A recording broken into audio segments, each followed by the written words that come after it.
everyone, to Coffee with a Codex. My name is Dot Porter. I am a curator here in the Schoenberg Institute for Manuscript Studies, which is in the Kislak Center for Special Collections, Rare Books, and Manuscripts in the University of Pennsylvania Libraries.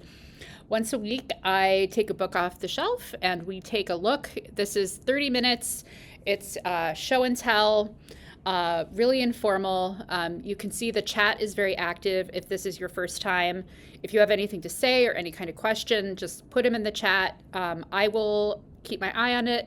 Also, my colleague Amy Hutchins is here. Amy is our manuscripts cataloging librarian. She knows a ton about manuscripts, and she will also be answering your questions. And yes, so this manuscript, MS Codex 869, this is a late 15th, sort of maybe early 16th century manuscript. It is a Franciscan Miscellany. So it's a Miscellany, it's a collection of texts that are of interest to Franciscans. And we looked at this a couple of weeks ago, or maybe a month ago already. And when we look at books, we don't usually go like from front to back to cover to cover, although that's sort of what ended up happening here. And I was really surprised when we started that it was so interesting, because this often happens. I will select books that I don't know very well, that I haven't looked at, and it's surprising what you can find when you're going through a book you've never seen before, and how kind of interesting they can be. I need a weight. I forgot about, it's got this this flap that doesn't like to stay open. So I've got my weight now so I can open this up. And now I'm opening it like it's an Arabic book. It's not. We're at the back now. Okay, so we're gonna flip it over and open this up. And one thing that I have done since the last time we looked at this is I made a structural model for it. So I was typing, Sharif, of course, a type 2 binding, which is the one with the flap for Islamic manuscripts. So I made a structural model. So I think I'm going to want to show that to you. If you don't know what that is, don't worry, I will explain it to you. And there was a section that we briefly saw when I was paging through, and I will get to it. So basically, the historical context too was really interesting. So if you were here and you don't remember, if you weren't there, basically now I can't remember. It was a particular movement of Franciscans who were later declared to be heretics, right? So this is like kind of really progressive Franciscans. The thing about the Franciscans is that they were a mendicant. So unlike other kinds of monastic groups, they didn't live in monasteries. They traveled around, and they were poor. They didn't own anything. In fact, it was against their beliefs to own things personally. So that's sort of what this is for. And so one of the reasons this book looks the way it does is that it would have been owned and carried around with one of these mendicant Franciscan friars, and so it's small, and it is self-contained, right? It's this little guy, self-contained. So it could be put in a pocket, and it's also not decorated, right? Like there's not a lot of decoration at all. There are some large initials. There's a little bit of red, but there's no illumination. There's no gold, which you will see in manuscripts, particularly like Benedictine, less so in Cistercian houses. The Cistercians also had they practiced like a very simple life, but they lived in monasteries. and that. So there's a question, is it paper? Yes. Most of this is made of paper. There is a section that isn't made of paper, and we will look at that. I am going to, just give me a second, I'm going to zoom in a little bit more, there we go, and we'll see that. Okay, so we were sort of in the middle. Let's see where we are here. There's lots of little marginal thing. Let me see, is that, there we go. Little marginal guys. There's prick marks here in the margin, which is how we get these long, the straight lines.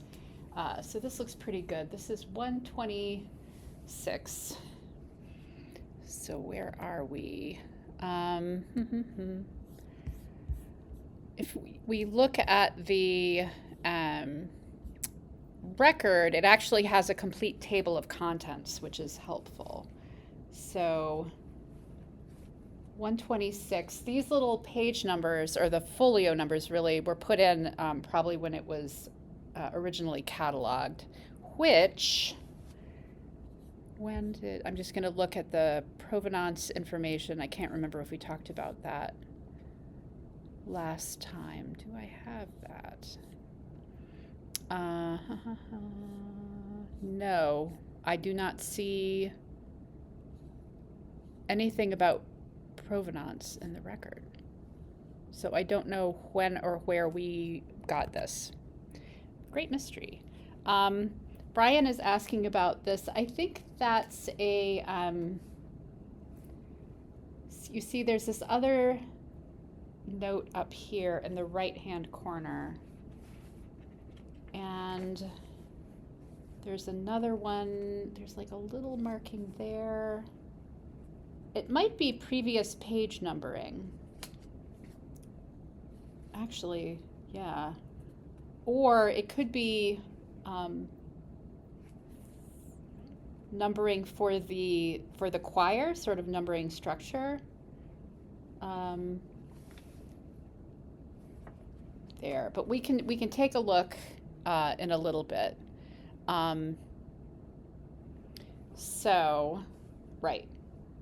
Let's get, so this is 127. So let me see again where what is 127? So we are in let's see, Secundum Bonaventuram, which I think means Bonaventure the Second, maybe? But it's a formula vitae. Oh, for novitiates. So we're in some kind of text about novitiates. There's a whole bunch of different texts, and they're doing all kinds of different things. Written by different scribes. So here is, take a good look at this page, and then I'm going to turn here, and this is a different hand.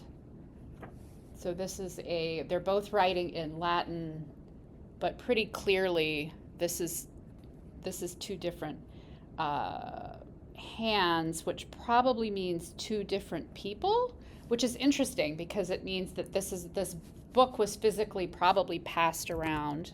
But we can look at the structural map in a minute and see if we can figure out more of that. The thing that I thought was so interesting that we didn't quite get to, and here's another hand here, 138. Let's see what's happening, 138.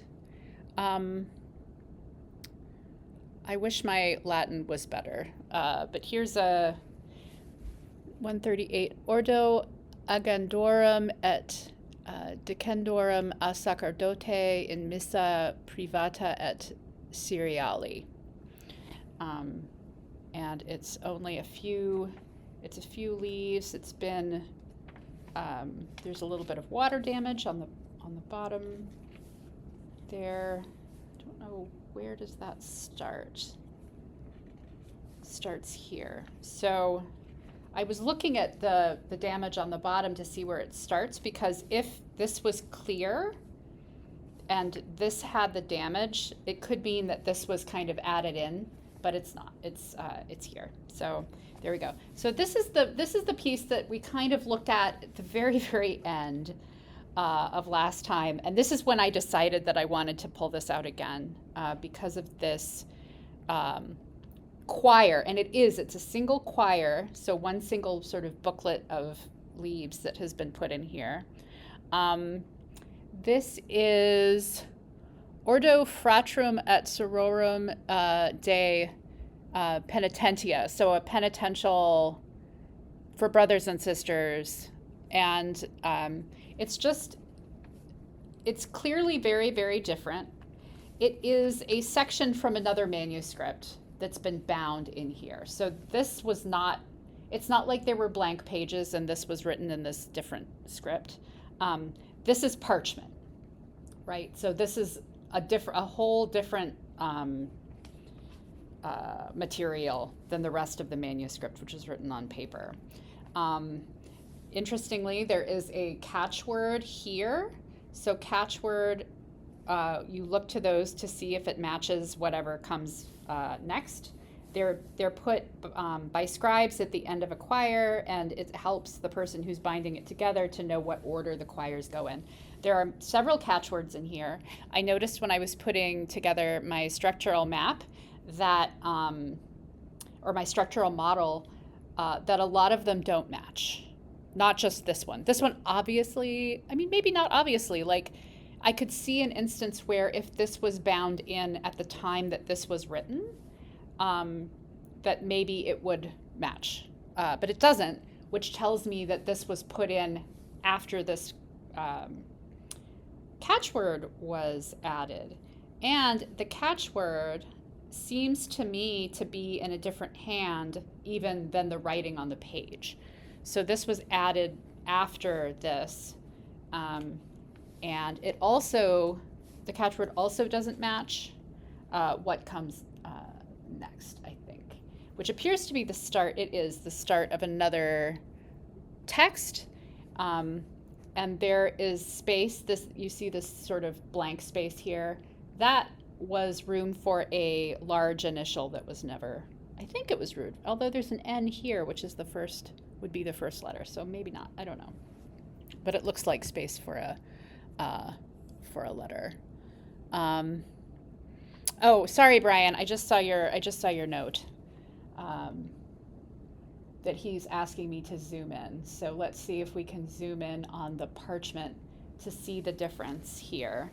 So you can see it's a slightly different color, but a thing that you can always look for to differentiate paper and parchment is that paper will have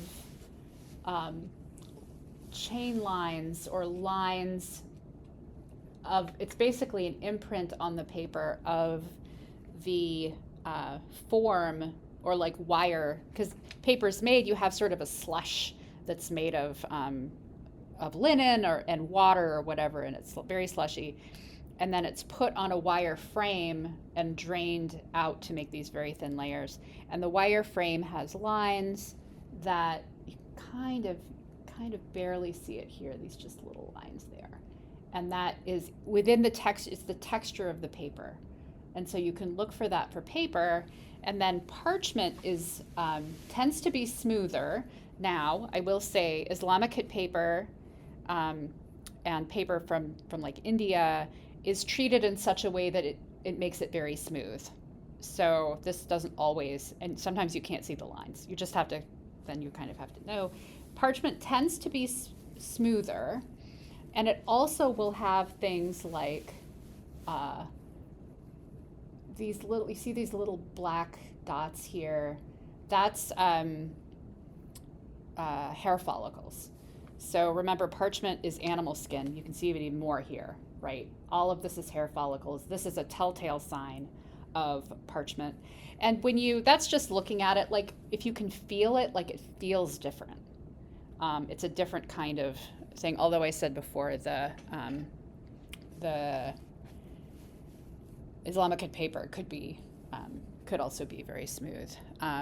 Yes, and Brian points out that there could also, in the paper, there could also be a watermark, although you don't generally see watermarks unless you sort of open it up, like put a light behind it.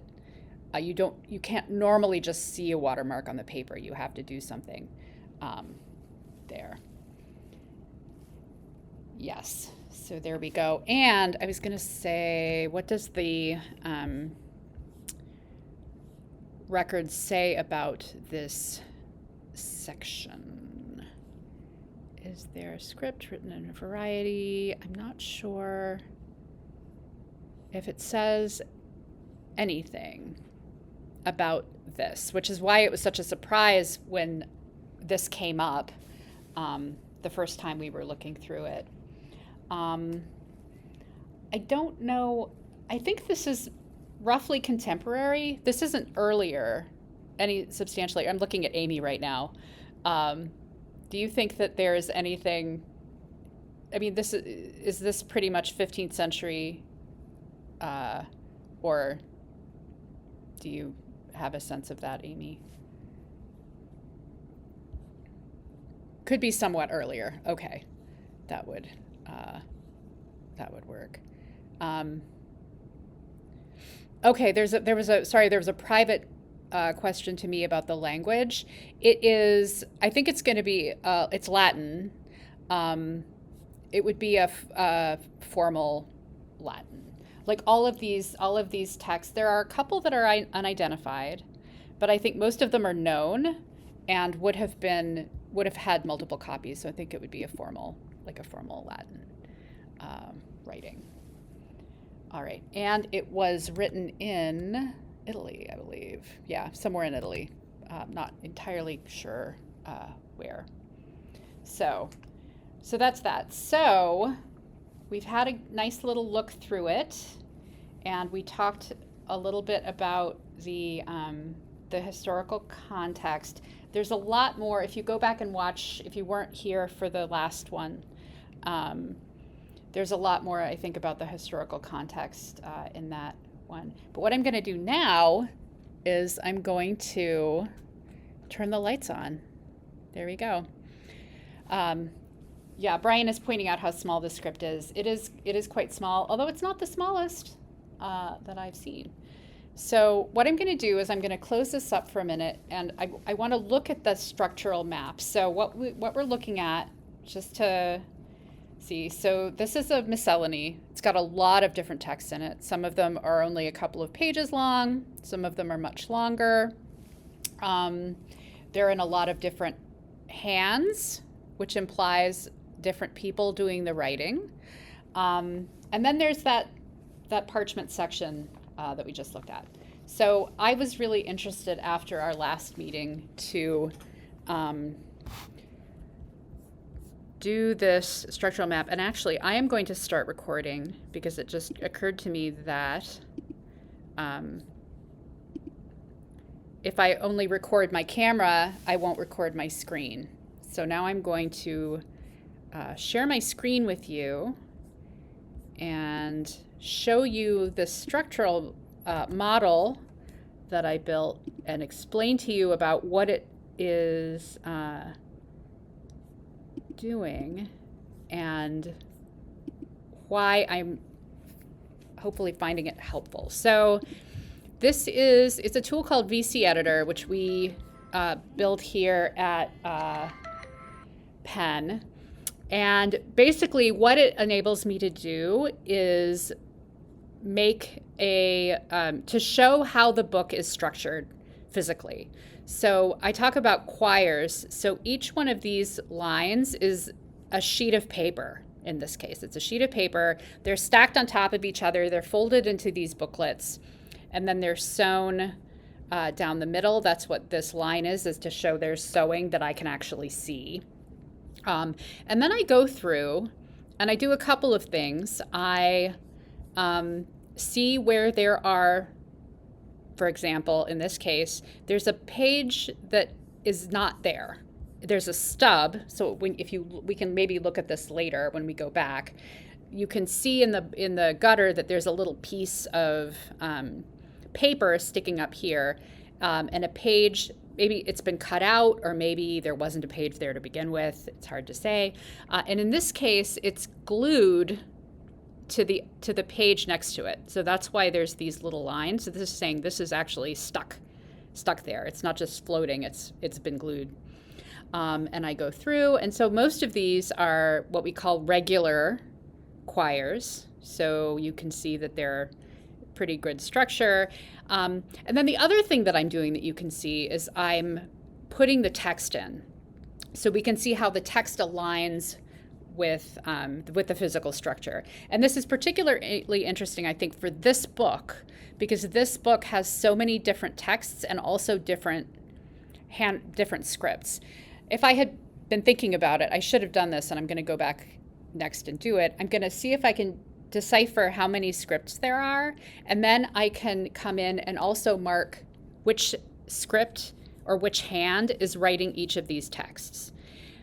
Because I'm still curious about, is it just quire by quire that we have individuals writing, or does it look like this was written by one person and this was written by another person, in which case this is a book that's being passed around. So that tells us something interesting about how the book was actually being written, right?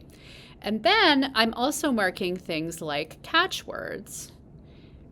In this case, catchwords that don't agree. So here we've got the quire 4. Here's quire 4. We have this text, and then we have a whole bunch of blank leaves.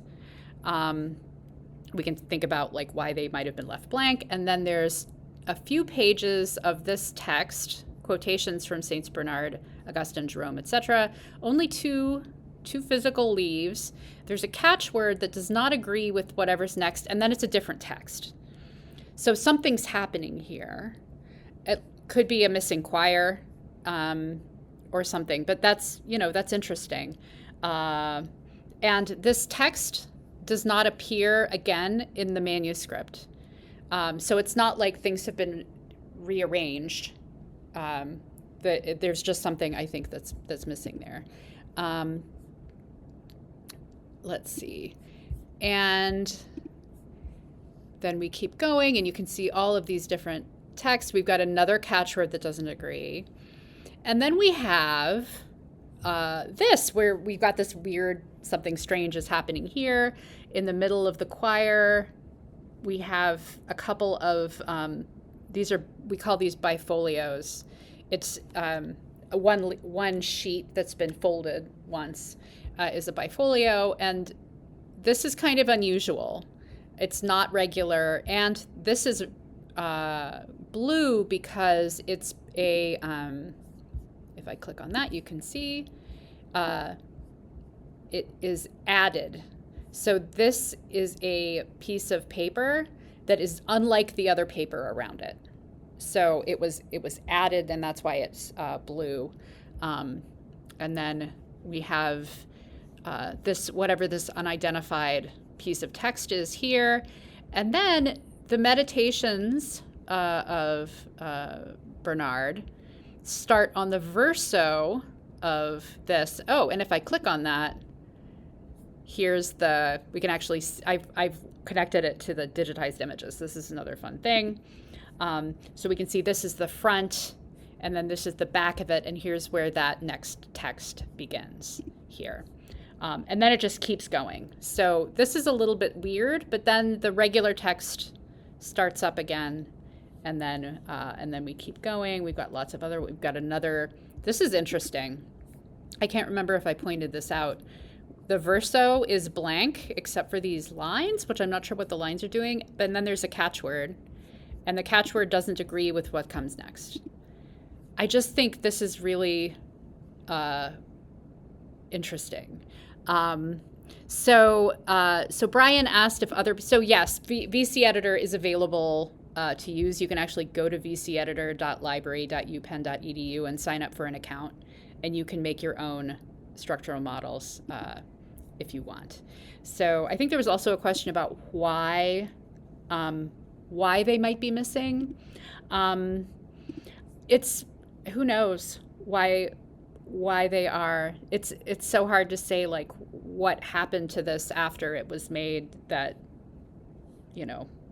had this kind of stuff. And here's another place where the catchword doesn't agree with what comes next, although it's the same text. So this, Amy, you're shaking your head. It's not the same text? Oh, no, it's not. Sorry, I just looked at Ordo. It is a different text. So, again, something missing here. I didn't notice that any texts were kind of coming back after they were passed. So it doesn't look like things are being put out of order. They're just missing. Could be an accident, could be on purpose. Probably not. Like in fancy books, sometimes you see pages that are taken out because they have beautiful illumination and people want to use them as art objects. I don't see that happening here.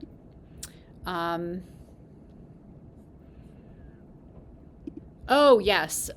Thank you, Amy. So that would be why it is. The catchword doesn't agree because this is the parchment choir. So this is the one that has been added in, and then that one comes next. So this is how I think about manuscripts, and I use this tool a lot to kind of help me when we were looking through this one before, I was like, oh, I need to know more about how this is put together. So this can be a pretty great tool to do it. Matilda says Frankenbook. Funny you say that. I have a very, I don't know, the term Frankenbook is close to my heart. I think it's such an interesting concept of exactly like taking books and putting them together. So before we go, I am going to close out my sharing, and we're going to come back and look at the manuscript one more time, just so we don't forget where that data came from, right? We're trying to describe our little book here. So the next thing, so here's the stubs that are in the, I showed them in the model. So these are stubs, and this is one that's glued down, and then there's this little stub which is not glued down, so you can sort of see that. Actually, I think that's what's called a guard, which is part of the binding. So we can see, there's a catchword that doesn't etche, which does not match the top. I think there's a lot of that happening, and I would like to look more at that. The next thing I'm going to do is look at these, the handwriting, look at the different scripts and see if I can, because there are, there's at least a couple of different ones here. This one is quite humanist, I think, and then that one's a little less. And then obviously there's the parchment one, which it would be neat to get an actual date, figure out a date on that. I will need help with it, but there we go. So thank you for taking this second, a little bit of a deeper look at this one. We've never looked at a manuscript twice before, and I think this was interesting. I don't know if I'll do it again, but this book, it's pretty cool. So I'll be back next week. I hope you all have a great week, and take care, and we will see you then.